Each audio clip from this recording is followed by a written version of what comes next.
Bonjour à toutes et à tous. C'est la rentrée et ça fait un moment que je me disais que sur la playlist actualité de ma chaîne YouTube, je postais pas grand-chose. Je donne des nouvelles assez fréquemment de où en sont mes projets sur mon profil Facebook, mais sur YouTube et sur le podcast, il y avait quasiment rien à part un appel à texte qu'a plus d'un an. En plus, comme j'ai fait 2 pauses pendant le mois d'août, il y a eu 2 semaines où il n'y a pas eu de publication, je me suis dit que peut-être vous vous étiez demandé si j'avais pas un peu levé le pied. Or, c'est pas du tout le cas. Donc voilà, je vais vous dire un petit peu où j'en suis. Alors la première chose, c'est que je viens de programmer les podcasts de Larry. Ce sont les numéros 62 à 71. Depuis le mois de juillet 2023, vous avez pu en voir un certain nombre et ça va continuer au moins à raison d'un par semaine jusqu'au mois de novembre.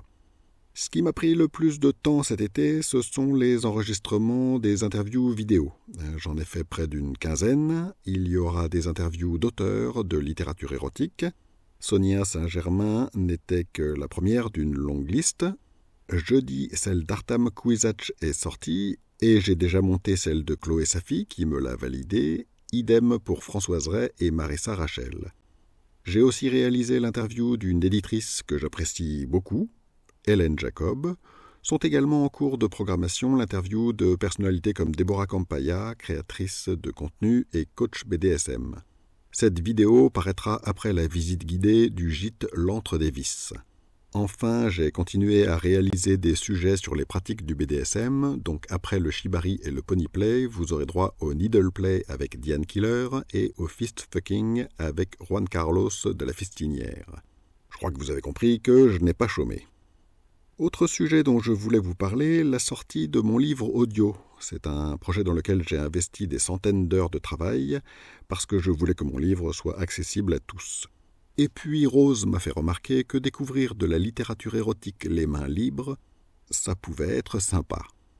En tout cas, j'ai été récompensé de ses efforts quand Anastasia Psych m'a dit que ma voix était très agréable à écouter. Merci à elle, ça fait toujours très plaisir.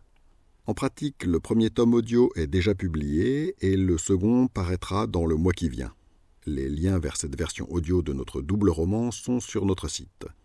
Pour ceux qui veulent en savoir plus sur ce fameux double roman, je vous conseille la vidéo explicative que nous avons réalisée, Rose et moi. Elle est sur notre chaîne YouTube et elle s'appelle « Maître et soumise, leur histoire, un double roman ».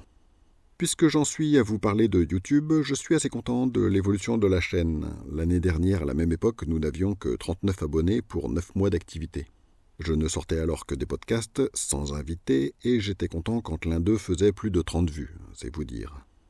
Aujourd'hui, nous progressons vers les 400 abonnés et la vidéo qui marche le mieux approche les 10 000 vues.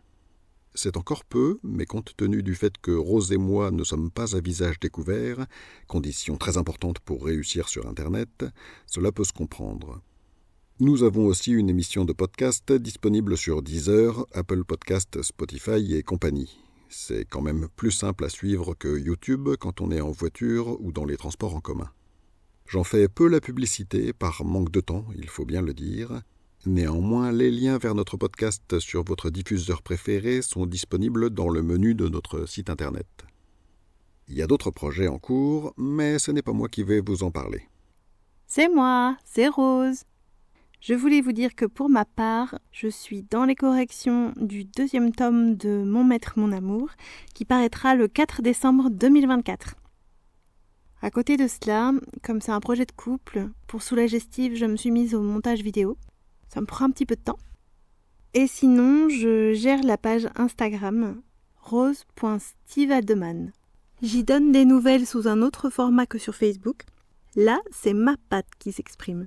L'idée, c'est de vous parler des coulisses de la chaîne, y montrer un petit peu de contenu aussi, et pourquoi pas partager un peu plus parce que nous avons beaucoup de projets.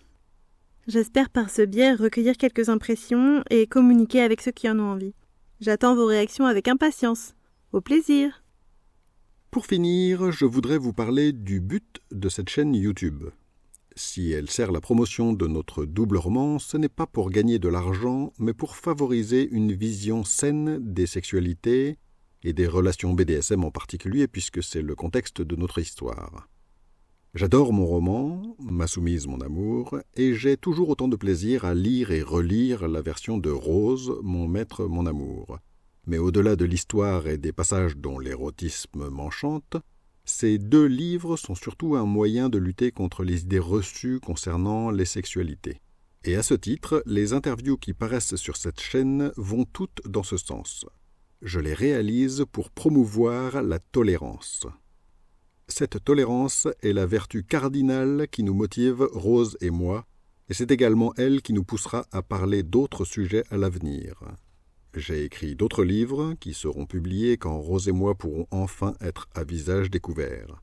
Malheureusement, ce n'est pas possible pour le moment, et cela ne le sera probablement pas avant que 2025 soit bien entamé.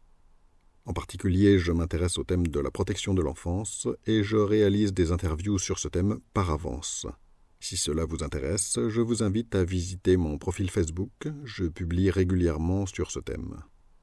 Passez une bonne journée et portez-vous bien.